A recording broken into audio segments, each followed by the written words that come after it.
Hello and welcome to Unapologetic, the UK podcast on politics, news and stuff from a right-of-centre viewpoint. We've got the usual four-person team here. We've got Susan. Hello. Sam. Hi. Jonathan. Good evening. And I'm Steve. Why did you use that funny voice, Sam? Because I sort of wasn't really paying attention, and then I was like, oh, it's me now. Okay. Right, well, anyway, we've got a few things to talk about tonight, and the first one is the new immigration rules. So let's get straight into it. A points-based immigration system could be in place 2 years earlier than originally planned, according to reports. Home Secretary Priti Patel is reportedly set to tell her cabinet colleagues that Britain should implement an Australian-style system before the end of the year, to coincide with the end of Britain's transition period with the EU. A government source told the Daily Express, "We need to deliver change and businesses need to be prepared for uncontrolled immigration of low-skilled workers to end this year. There is a clear drive for talented and skilled workers from around the world to come to the UK, but we also need to see a reduction in the number of unskilled workers entering the UK, and that's why this will be coming to an end." However, Diane Abbott, the Shadow Home Secretary, said this is an ill-informed and reactionary policy that will damage us all. And the Liberal Democrat Home Affairs spokesperson Christine Jardine called the idea a national embarrassment. So what do we think about it, Jonathan?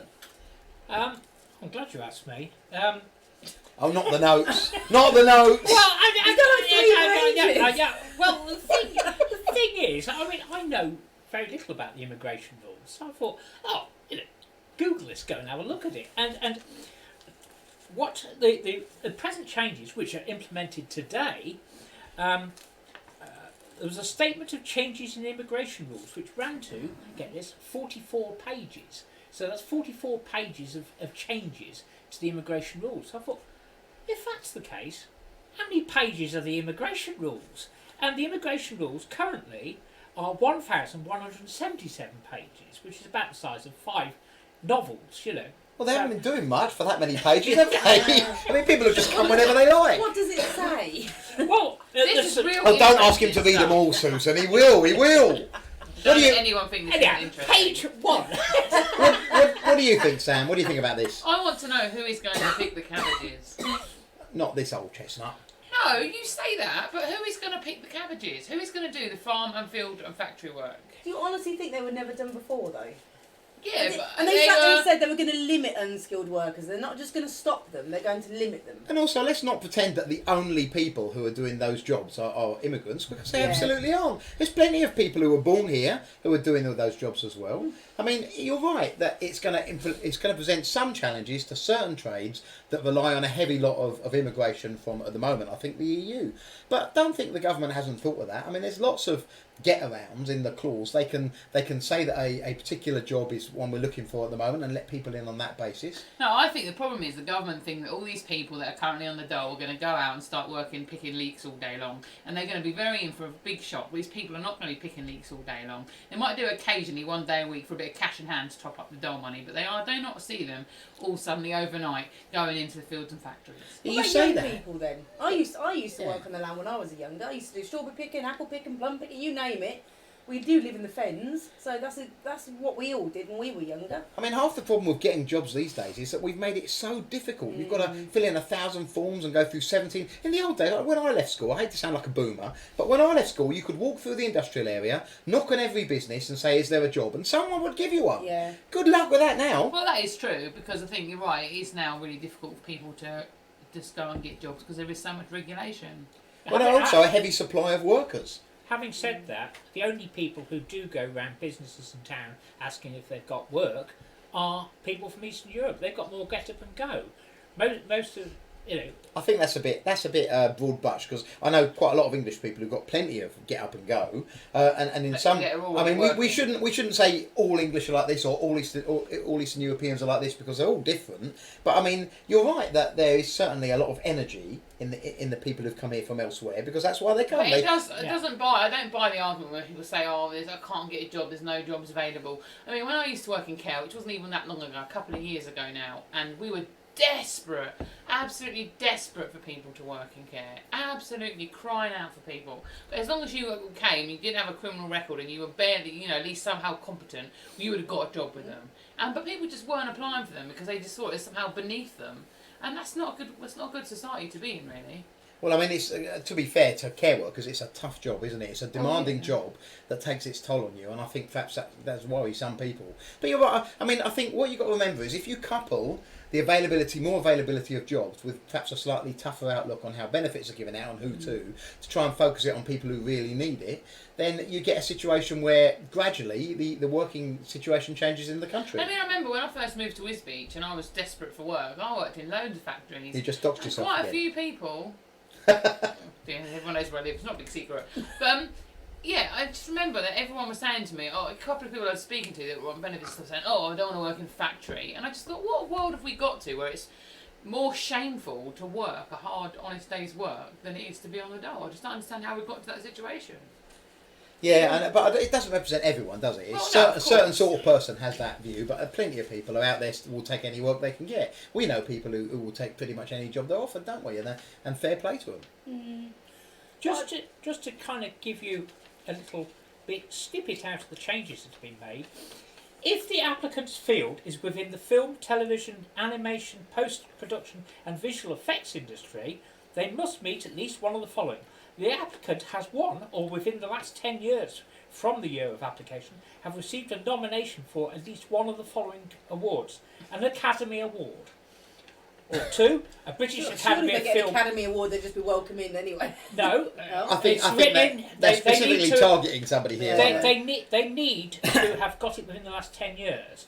And there's those people who've never had an Academy Award. You know, the cast of Friends, for instance, wouldn't be eligible to come here. It'd be and useless other for me. They'd be eligible on other skills. Yeah, like it'd be useless for me as well, Jonathan, because I got my Academy Award 11 years ago. Yeah, So. exactly. But the other thing is here is that an American body, the Academy, decides on your eligibility to work in Britain.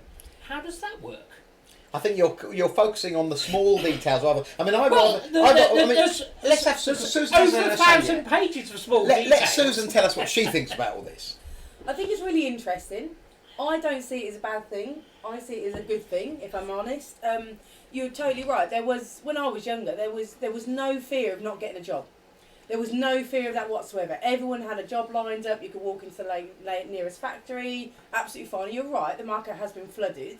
I'm not saying that's a necessarily bad thing for everybody, but it certainly made things a lot harder for you Indigenous people, especially the ones that really struggle anyway in the local economic market anyway. Jonathan just put a drink down and Steve just went crazy at him. He's clattering the glass right next to the microphone.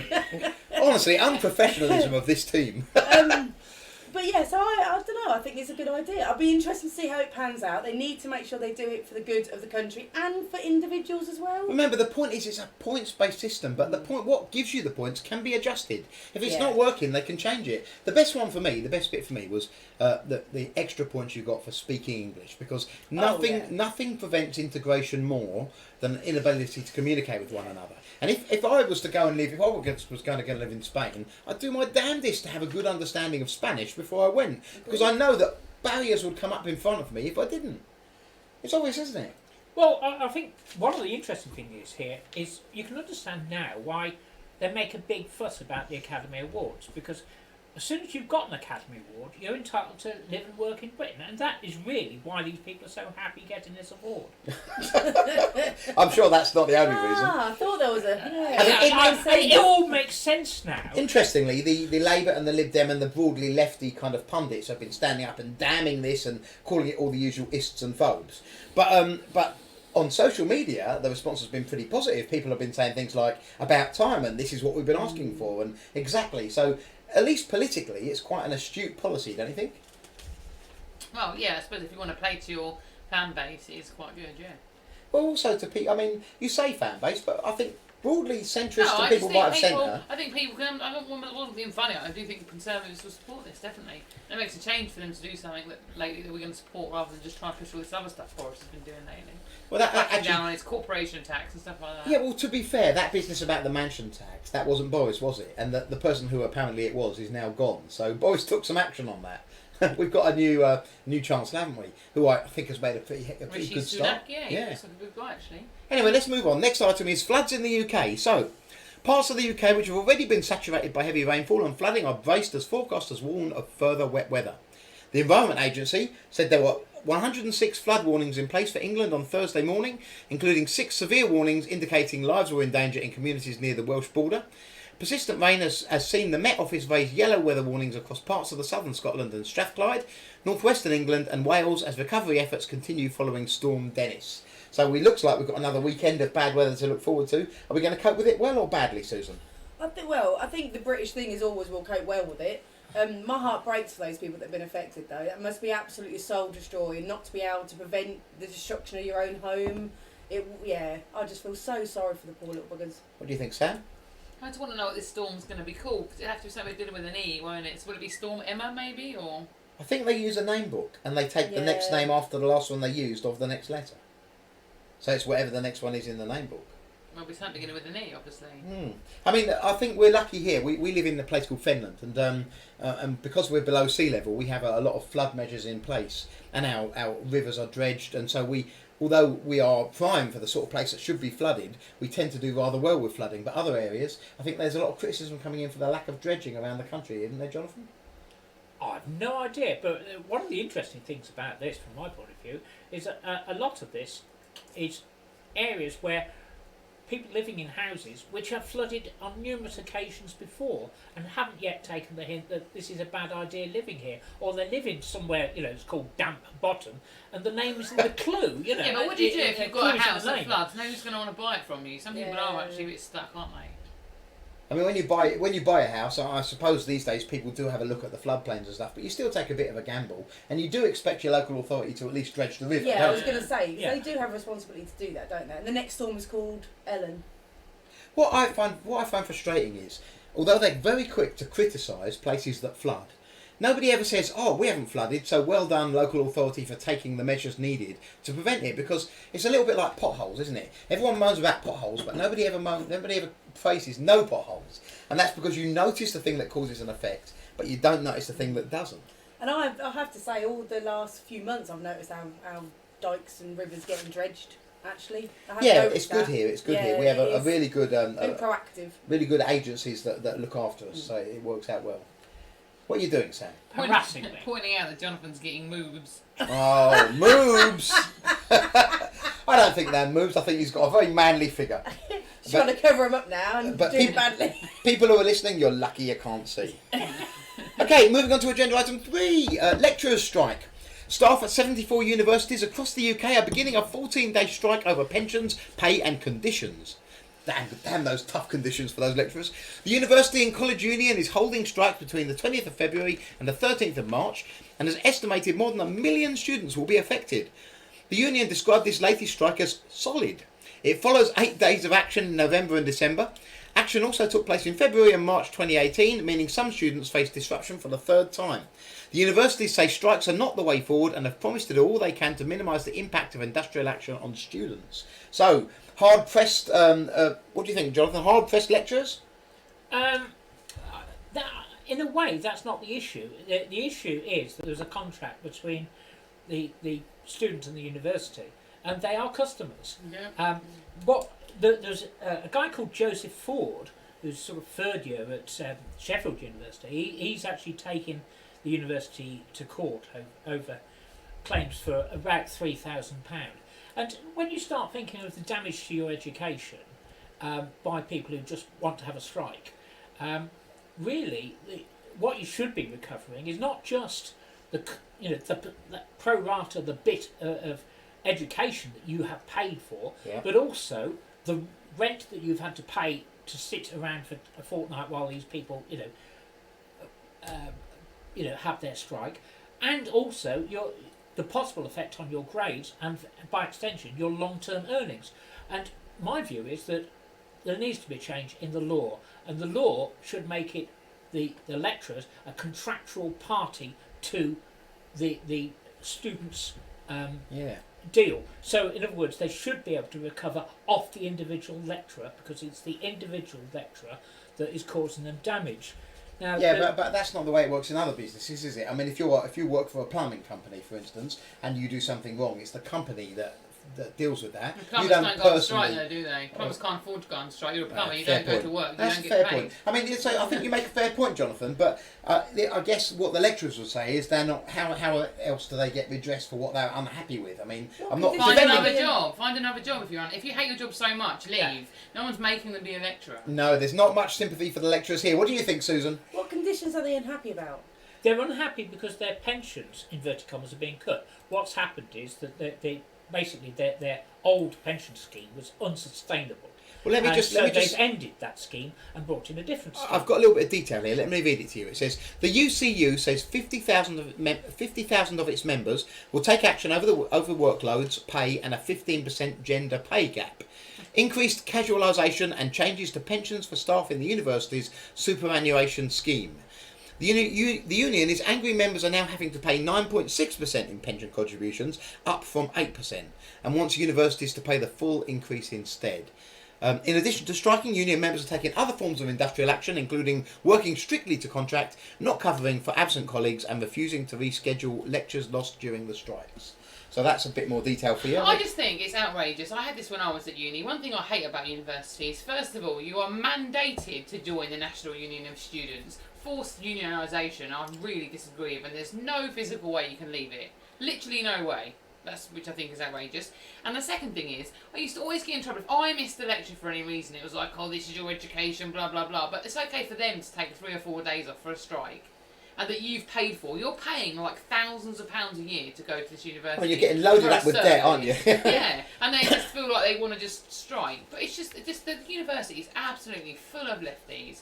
Absolutely full of lefties. I mean, I've never ever been to a place where everybody, it's basically worldwide known that in the 70s in England, Labour caused a number of problems. But no, not at the university I went to. Apparently it was neoliberalism that caused all the problems in the 70s. They are just absolute biased left-wing dictators that just try and indoctrinate their students and charge them for it, and it's just outrageous. Yeah, I mean, I think You've not let it go, eh? and this is No, also, I have and not this let is a it go. problem all over the world as well, because Yes. in some parts of the world, the left have captured the culture, they've captured the education, they've captured the authorities. I mean, not so much This here. is how socialism takes over. That's I- right. It sees all They these, didn't these capture sees the all these voters, did they? places. I think another issue here is that nowadays there are lots of foreign students here. And what sort of image does it create if you've paid, and they pay A lot of massively money, yeah. more than the home students, you've paid for an education and you're not getting it? I mean, how does that sort of project Britain around the world? I mean, it is disgraceful. I mean, what the body that's supposed to sort of control this is the Office of the Independent Adjudicator for Higher Education. So you're a student and you can complain to them, and there are various grounds that you can complain. Academic appeals, accommodation, bullying and harassment. Now I would argue that someone going on strike for their own ends at the expense of students is bullying and harassment.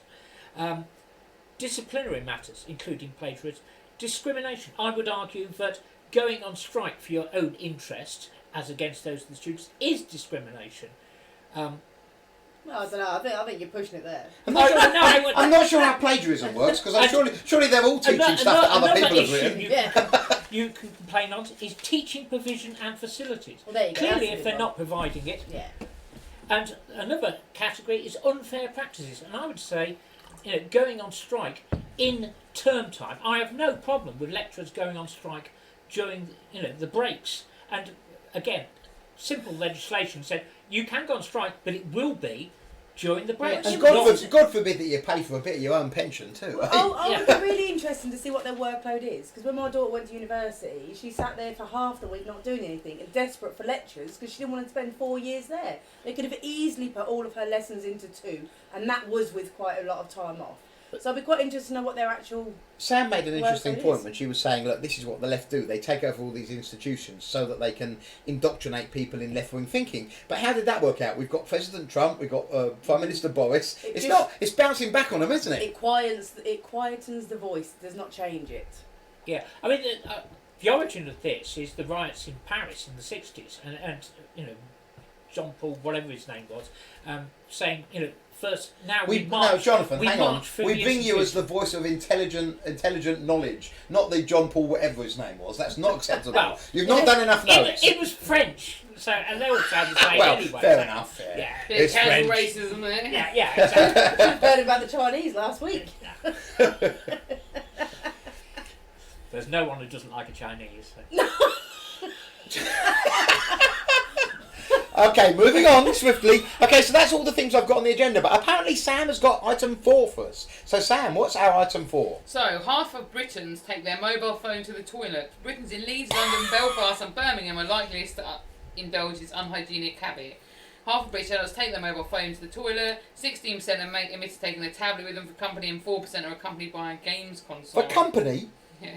Very Poll found lonely. 40% of respondents have accidentally dropped an item down the toilet or sink, with mobile phones enjoying the most common items. Nearly a quarter of those who dropped a piece of jewellery down the sink were unable to retrieve it. I have actually dropped a 1 carat gold diamond earring down a bath plug before. I couldn't get back, and that was sickening. Well, why didn't you take the U-bend out? Well, I didn't realise that until after I moved house and told someone the story who said that to me, and I was like, damn. Okay, I was going Boomer. to say, yeah. All right, let me just... I just got to question a couple of things in your report. So you said that how many people had dropped something down the toilet? Because I think it's more like 100%. 40%. I've never. I know, I've never dropped dropped anything down a toilet. Well, then Except why for- do you go in there? I'm more. Oh my god. This is what we deal with.